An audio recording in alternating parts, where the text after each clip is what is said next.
What's up and welcome to the opening line. Corey and Benny coming at you on a Monday to start the week. And it is a big week because it is officially now is the MLB All-Star break. Scotts Fishbowl starts today. You are a fantasy football player. You know what that means. It's after the 4th of July. We are finally in season, Benny. Most of the heavy lifting will get done in the month of August. But this is a good time to come in here and start getting prepared.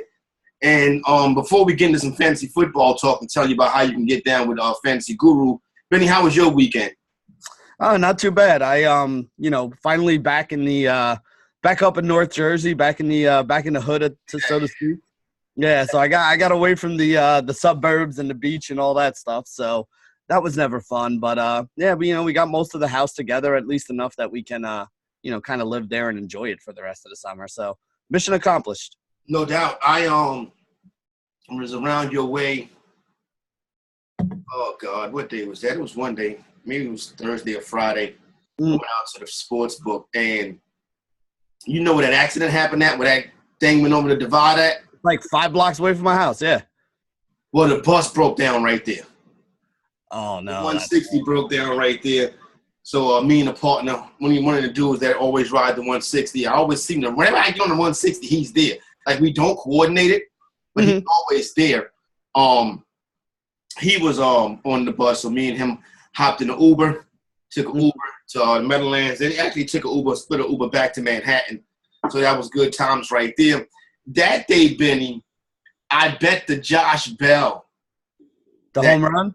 The home run. Well, I bet him the home run and to win the game. Did you see that game? I didn't see the game, but I know the day that he hit the home run, DraftKings was offering DraftKings did a thing with all the guys last week that were in the home run derby where they were offering like a bonus odds or whatever on every one of them to hit a home run in that day. And the Josh Bell day, Josh Bell actually went yard. I think all week long he was the only guy who went yard on his, bonus day. You know what I mean? Well, peep this. Well, me, because I didn't want to bet it, because I basically was betting with pocket change. I'd already placed my major bets. So I had like a 10 and 3 singles. So I was like, fuck it. I'm going to put this on the Josh Bell and the Pirates to win the game. Mm-hmm. So the score is 7-1 in like the 6th inning. 6-1 in like the 6th inning. So I'm like, oh, screw this bet. But the Pirates came back. Josh Bell hit the home run to tie the game. Yeah, they won that game too, right? Then they win 7-6 or 8-6 or something, or they lost? They lost that game in extra innings. Benny, please tell me if I think they lost that game in extra innings. I will go and check, though. Yeah. No, I just had him to hit the home run, and I remember he was the one guy that actually hit the home run on his home run bonus day. Yeah. So we did catch that one. I believe that was Friday night. Yeah, the Pirates lost 7-6 in overtime. Well, in extra overtime. In extra innings, yeah. You're already in football mode with this overtime stuff. I know, right? Yeah. So that was so I lost that one. Had a horrible night in summer league that night. That record went from 9-2 to 9-7 real quick. You know what I'm saying? It happens. Yeah, it happens. You're right. Obviously, the big story that night was the debut of Zion. He had the big dunk, but you see the Knicks with Mitchell Robinson and those guys. They played well also. But when the earthquake struck, the Knicks were actually down by 4 in the 4th quarter of that game. So definitely a cool day in sports. Benny, I'm going to go to that summer league next year. I'm going to go out to Vegas next year because that's like it looked like they were just having a good time out that joint. You know what I mean? And listen, I'm never a hard person to convince to take a trip to Vegas. So just let me know when you book your tickets. I'm in. I figured I didn't have to twist your arm, Benny. Now, I remember, so after all of that took place that night, you know what I'm saying? I ran the homies, whatever. So I was just taking my last ride, whatever, getting ready for bed. And I get an alert at 1:45 in the morning. And I'm like, this is Kawhi Leonard. And sure enough, it was Kawhi Leonard, broke by Yahoo's Chris Haynes, not by Adrian Wojnarowski. Now, props to Adrian Wojnarowski. He did break that Paul George was joining Kawhi Leonard and with the Clippers. But my man Chris Haynes from Yahoo, he was the guy who actually had that Kawhi was signing with the Los Angeles Clippers. Benny, the wait all along was giving the Clippers an opportunity to add an extra star. I think they played with the Raptors. I don't think the Raptors ever really had a shot. I think it was either Lakers or Clippers. Him with his preference being the Clippers, and he gets Paul George to force his way out of OKC and basically change the dynamic of the NBA. Kawhi Leonard is a Clipper, and guess what? The Clippers are the favorite to win the NBA championship. And I don't see why they wouldn't be. I mean, we talked last year about how Paul George was playing some of the best basketball of his career. Now you put the two of them together, and the one thing that both of those guys do that people don't give them enough credit for, they're both amazing defensive players. So now you're adding them to a team that already had Patrick Beverley down there as well. I mean, the defense on the perimeter for the Los Angeles Clippers, like, you might not score against the Clippers this year. They really might be holding teams to like Utah Jazz like 85 points a game and stuff like that. This is a very, very good team. I mean, you kept Patrick Beverley, you kept Lou Williams. Basically, they did it last year with a whole bunch of guys that, you know, were kind of no names, you know. I mean, Doc did a really good job coaching that team. And now you're giving them two of the best superstars in the NBA, two of the best two-way superstars in the NBA as well. The Clippers are going to be very, very good this year. You could have got the Clippers. I think they were like, I want to say they were like plus 3,000 a week ago. They're plus 300 right now. So there you go. The Los Angeles Clippers are the favorite in the NBA coming up this year. The Los Angeles Lakers right behind them. Golden State Warriors obviously will still be in the mix. The Milwaukee Bucks also look like to be the top of the league as we go into the 2019 season. Now, what I will say is this, Benny.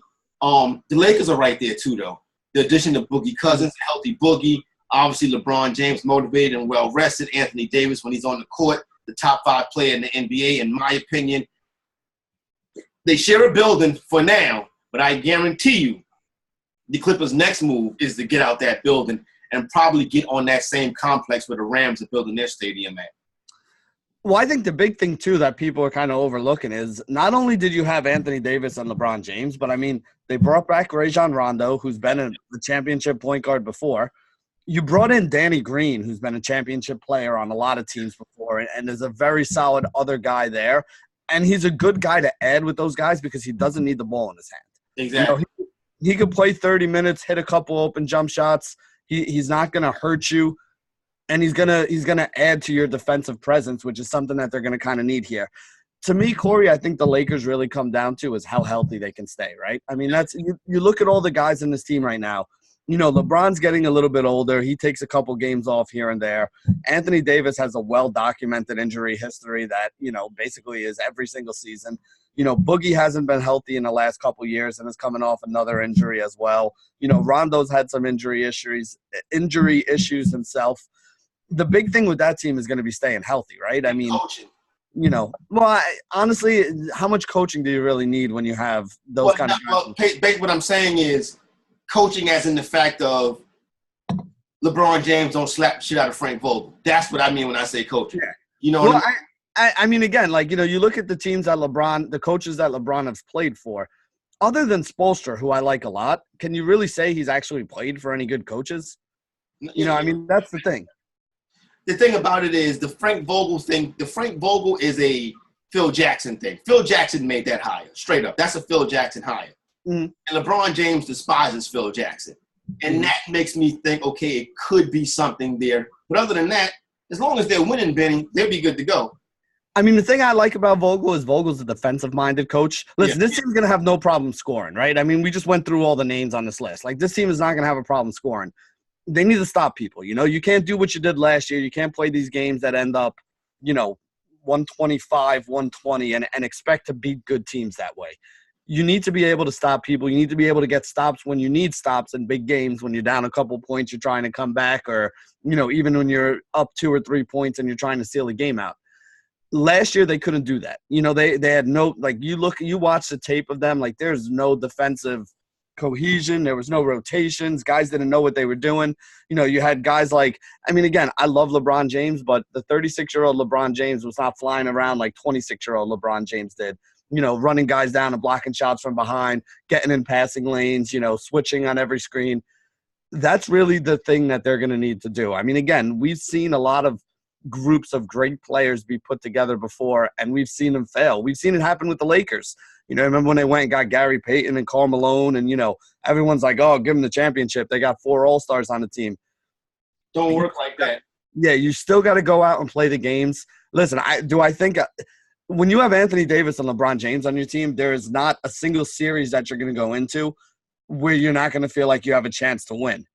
But there are a lot of other good teams in the West that are going to give them a run. And honestly, they might not even be the best team in LA, because I'll take the Clippers over the Lakers straight up right now if anybody wants to bet that. It's going to be interesting to see how those two teams shake out. Obviously, you probably see the first matchup on Christmas Day. So that'd be a fun one right there. Good offseason for the NBA. Summer League is rolling along well. It was funny the other night, Anthony Davis and the day after the deal went down, Anthony Davis, LeBron James, and Kyle Kuzma at the Summer League, and then come strolling in Lou Will and Pat Beverly. Lou Williams daps everybody up, whatever. Pat Beverly daps everybody up, but doesn't make eye contact with any single Laker player. And LeBron kind of just looks at him like, yo, what's wrong with son? And I'm like, man, Pat Beverly is already in his bag, Benny. Pat Beverly don't care. Yeah. But you know what? I mean, that's one of the things I like about Patrick Beverly, too, is that, Patrick Beverly, he's a competitor, man. He wants to go out there and win. He got it out the mud, Benny. He got it out the mud.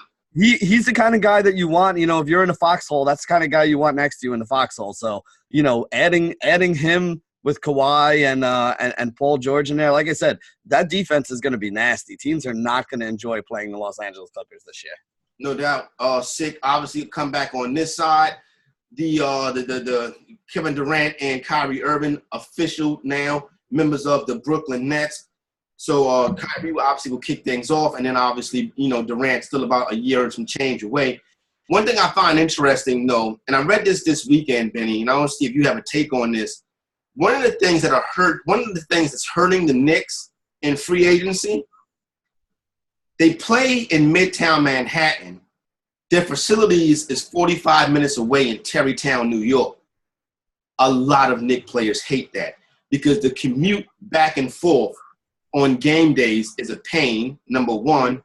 And number two, a lot of them are spending extra money because, as you know, we used to work in the Renaissance. You see Knicks players in that hotel all the time. That's because they don't feel like making a trip back and forth to Westchester County. The Knicks need to build a facility in Manhattan. To me, it's crazy that they don't have one. And part of the problem is there's so much stuff going on at Madison Square Garden. You know what I'm saying? That there's just so much stuff going on there. Listen, there are a whole bunch of warehouses over on the west side still. Like, this. There's a whole bunch of warehouses over there still. The Javits Center is still there with nothing going on. That's what I'm saying. There are ways that they could go out there and do it, and they'd probably get a pretty good deal and all that stuff on everything because of the Knicks. Who they are and they're in the city and all that stuff. I mean, listen, I could see the Empire State Building from my house, and it takes me 40 minutes sometimes to get from here to Midtown Manhattan where the Knicks play right across the street where we used to work. So, I mean, you can imagine some of these guys. Like, you don't want to take a 2-hour ride. You don't want to live 25 minutes from where you play and it take you 2 hours to get there because of traffic. And that's literally what happens when you're trying to go there. And that's why we used to see all those guys all the time staying across the street at the Renaissance, because it's just easier to wake up in the hotel room and walk across the street. The problem with that, though, is even your home games now, Corey, are like road games. You're not at home in your bed with your big kitchen and your big couch and your big TV and, your wife and all that stuff and around. Like, you're living out of a hotel room. So you're living out of a hotel room half the games anyway on the road, and now you're living out of a hotel room for all your games at home. I don't know. You've been to, I'm sure, the Barclays Center before, right? Yeah. That big second court that they have, like when you walk in that front entrance and you can see it right down there? I mean, that's the thing that makes Brooklyn so good is they got the main court that they can use all the time, even though they have stuff there. But even when there's stuff going on there, they still have that other court that they can go to and, work out in and get your shots up and do your lifting and all that. The players want to be by the facility because the facility is where the training staff is at. You know what I'm saying? The facility is where you spend most of your time, not the actual arena unless they are connected. With the Nets being connected, Kyrie Irving is actually living in downtown Brooklyn. He can walk to work. Yeah, and that's the thing. I mean, you could do the same thing in Midtown Manhattan. These guys make enough money where they can afford to buy places somewhere around there. But you don't want to take that 45-minute trip to Tarrytown. You see what I'm saying? No, exactly. I don't blame them either. I don't want to take that trip either. I mean, why would you want to do that just to go to practice every day? And that's the thing that really screws them too. Is like, well, do you want to live close to where you play or do you want to live close to where you practice? Because for the most part, you're doing both of them during the season about equally as much.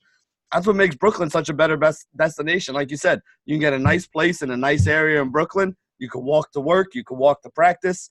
At the end of the game, you can walk home. You take a car service a couple blocks. I mean, it's just a better situation. It's just a better way to go about doing it. Also, this week we saw the Russell Westbrook thing. Obviously, Sam Presti, the Oklahoma City Thunder general management. Obviously, they had the knew this was coming once they moved Paul George. Russell Westbrook is not going to be a part of a rebuild, not making $170 million over the next 5 years or 4 years or whatever. If I'm Russell Westbrook, I'm thinking, why even deal with the Western Conference? Get me to a team in the Eastern Conference. Mm-hmm. I think the perfect location is the Pacers. The problem is, listen, Russell Westbrook has already played in a small market. Is he going to want to continue to play in a smaller market? I don't think he really has a choice. I think up for him right now, I think anybody listen, Westbrook is not an easy person to trade. As good a player as he is, and I know you're not a big fan of him, but as good a player as he is, nobody really wants him. Well, I hate to say that, but he doesn't want anything. Well, that's the thing. Not only has he not won anything, but he's got a very abrasive personality and attitude. The people that work for organizations like, that he's played on, that he's been with in OKC, they're not really like in love with him. Like, the ball boys and stuff like that are not really going to be upset when Russell Westbrook leaves and walks away. From everything that you hear and all the stories, he's kind of a hard person to get along with. Management's not going to be upset about it because they don't really get along well with him. The media doesn't really like him wherever he goes. And this is the thing, like you could act any way you want. You have that, right in this country to act any way you want. But the more people you piss off, sooner or later it comes back to haunt you, right? Like sooner or later. Yeah, and now, him being that anti-media, that, that whole attitude, that whole persona that he has, now it's to a point where you want somebody to take you in, and nobody really wants to take you in because of all the baggage that comes along with it. Listen, I still think Russell Westbrook is one of the most dynamic players in the NBA. I think any team that trades for him is going to get better by trading for him as long as they're not giving up a player who's better than him. And honestly, the handful of players that are better than him aren't guys that are going to get traded for him and aren't even guys that are kind of on the block right now anyway. I don't know if he's going to wind up getting traded because I don't know if anybody's got the money to be able to do it. I will say this, though. I don't think the haul that OKC is going to get back for Russell Westbrook is going to be equivalent to the talent that Russell Westbrook actually has.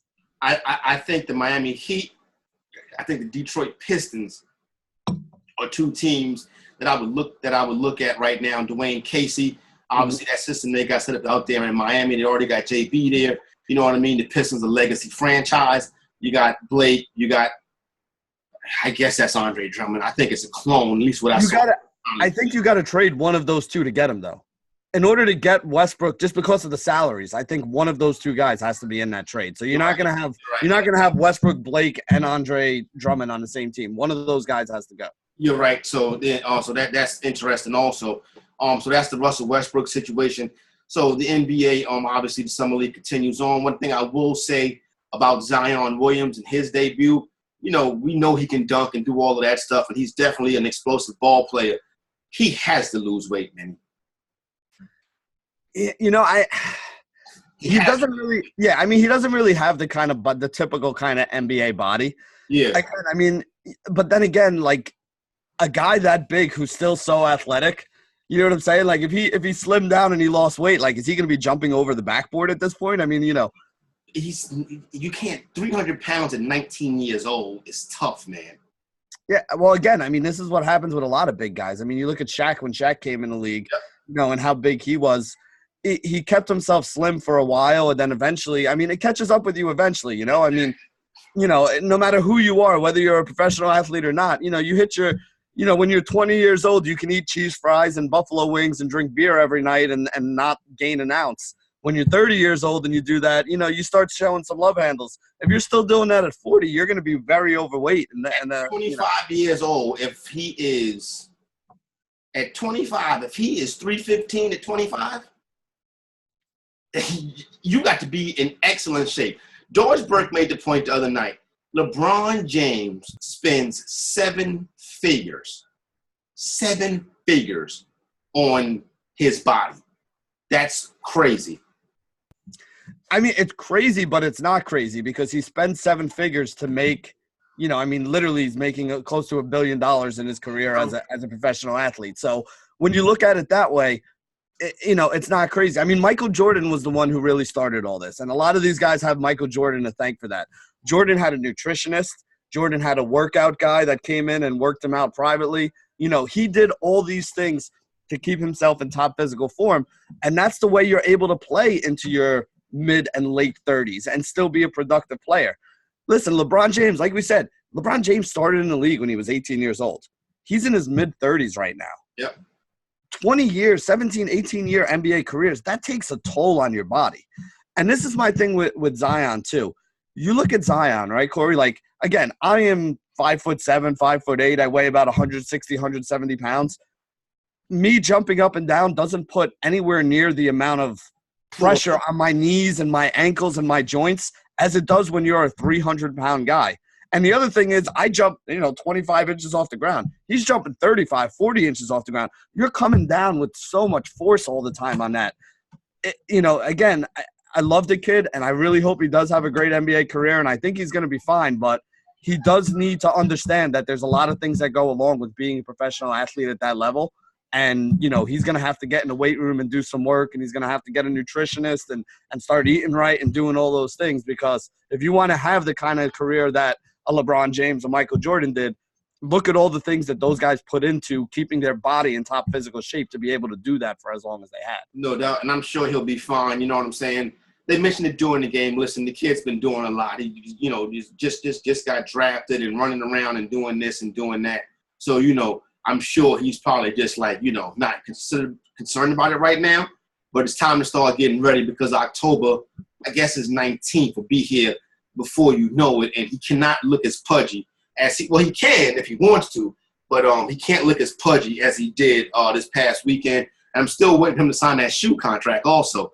Zion taking his time with that one, which obviously he should because that's going to be a top seller right there. Alvin talked about it, a little bit of NBA stuff. So got that going down. Try to get you some summer league picks over in the Elite Sports betting package today. Right quick, Benny's OKC in Philadelphia, the Kings and the Mavericks, the Pacers and the Pistons, the Wizards and the Nets today, the Spurs and the Raptors, Cleveland and Boston, the Bucks and the T-Wolves, the Pelicans and the Bulls. Shout out to Kobe White. He's been killing it.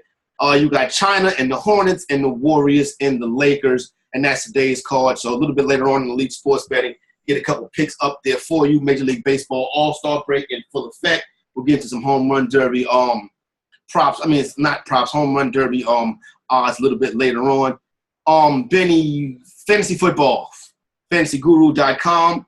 The Elite DFS package is also for sale. When you are getting ready, like my thing is, is there an off season for DFS NFL? Because my thing is you can't prepare with, what do you prepare for week one? Do you prepare for, how do you can you get ready?